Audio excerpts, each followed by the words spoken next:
Le Matmut Atlantique est un stade multifonction inauguré en 2015 dans le quartier de Bordeaux-Lac situé sur la rive gauche de la Garonne au nord de la ville. Il est pensé par les architectes Herzog et Demeron. Il est construit et géré par la société Stade Bordeaux Atlantique, filiale de Fayette et Vinci. Les stades de foot conçus par les architectes Jacques Herzog et Pierre Demeron sont aussi performants pour les sportifs qu'ils sont attractifs pour les spectateurs. Leur dernier né, conçu à Bordeaux, est érigé tel un temple immaculé à la gloire du ballon rond dans le quartier du Lac. Il étonne par la simplicité et l'élégance de ses lignes.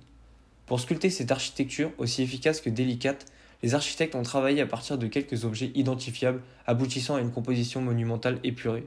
Le terrain n'étant pas apte à recevoir des fondations classiques au vu de la descente des charges, notamment due à la masse trop élevée du bâti, il est donc nécessaire de placer des fondations en profondeur.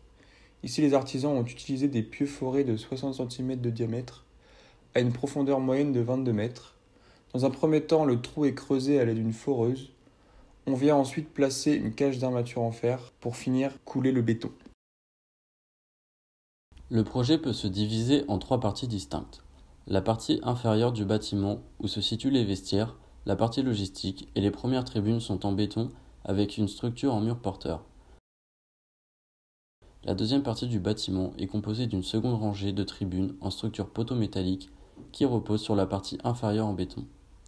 La coursive se développe alors entre ces deux parties et la structure poteau permet de libérer une vue sur la pelouse. La dernière partie est le toit qui repose sur des poutres en structure treillis. Ces poutres sont portées par des poteaux qui travaillent en compression et par des tirants qui travaillent en traction à l'extrémité de la poutre pour assurer sa stabilité. Ces flèches représentent les efforts internes des poteaux. La couverture du toit d'une longueur de 55 mètres repose donc sur des poutres en structure treillis de type Warren à montant. Elles permettent la mise en place d'un porte-à-faux pour abriter les tribunes. Les treillis en liaison rotulée répartissent les charges aux poteaux porteurs du toit jusqu'au sol. Les barres en diagonale du treillis travaillent en traction et servent de contreventement. Les barres horizontales et verticales travaillent en compression et répartissent les charges dans les poteaux. Les poutres en structure treillis sont reliées par des barres métalliques horizontales qui permettent de porter la couverture de la toiture sur toute sa surface. La couverture du toit est faite en partie bac acier, d'un isolant et d'une membrane pour des raisons d'étanchéité.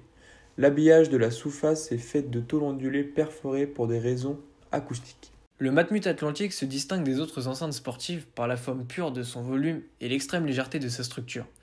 L'apparence du stade est caractérisée par une pluie de colonnes élancées, véritable forêt verticale inspirée du massif forestier de Pins des Landes.